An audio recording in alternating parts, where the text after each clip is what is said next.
Hello, my name is Anel Montijo, and today I'll be discussing the ongoing civil war in Sudan and the humanitarian crisis that it is causing to the Sudanese civilization, mainly the women and the children. As a person, I stand for peace, human decency, equality, and our basic human rights. No matter how far apart we are from each other, we should always remember to reunite as one, because that's what it means to be a human. The Sudanese armed forces are currently at war with rapid support forces, and the citizens, along with the economy, are taking the fall for them. You might be thinking, how did a civil war start in the first place between the RSF and the SAF? Therefore, we'll run a quick background on each side before we get into the depths of the situation.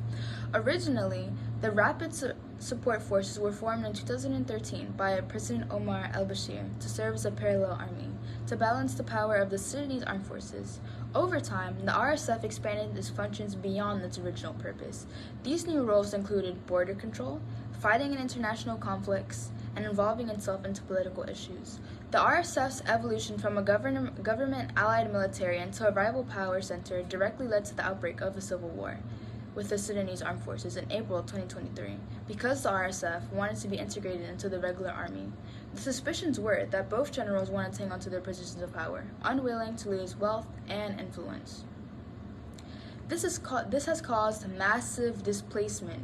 Over 12.4 million people have been forced to flee their homes to find areas that were relatively safe within Sudan's neighboring countries. This created regional instability. Over 3 million people are classified as refugees, and almost 9 million people are internally displaced. The total displaced population is greater than the entire population of Switzerland. The ongoing humanitarian crisis is also taking a devastating toll on the women and the children in Sudan. The collapse of the healthcare system is putting new mothers at risk of losing their lives during pregnancy and the childbirth process. It has become nearly impossible to access reproductive care. Brutality against women is also escalating. Reports of sexual exploitation and abuse are widespread, and the survivors have little to no access to support. The state of the economy has stripped many women of their livelihoods, forcing them into desperate situations, making them vulnerable to sexual exploitation. An estimate of 12.1 million people, or 25% of the population, are at risk. While some cases remain unreported and are at a standstill, in 2024, Sudan saw a spike in increase for demand for gender-based violence services. Compared to 2023, the demand increased by 28.8%.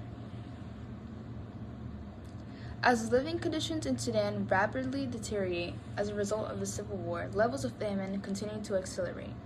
Data from the United Nations Children Fund show that South Sudan has been hit the hardest by famine, with roughly 57% of the population to be food insecure through the 2025 lean season.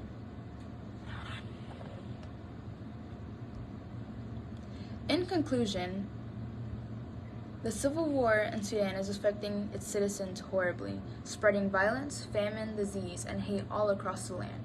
Society should stay aware about these devastating conflicts in Sudan because of the immense human suffering. Millions of people are experiencing widespread starvation, displacement, and abuse of their human rights, such as sexual violence and recruitment at a young age.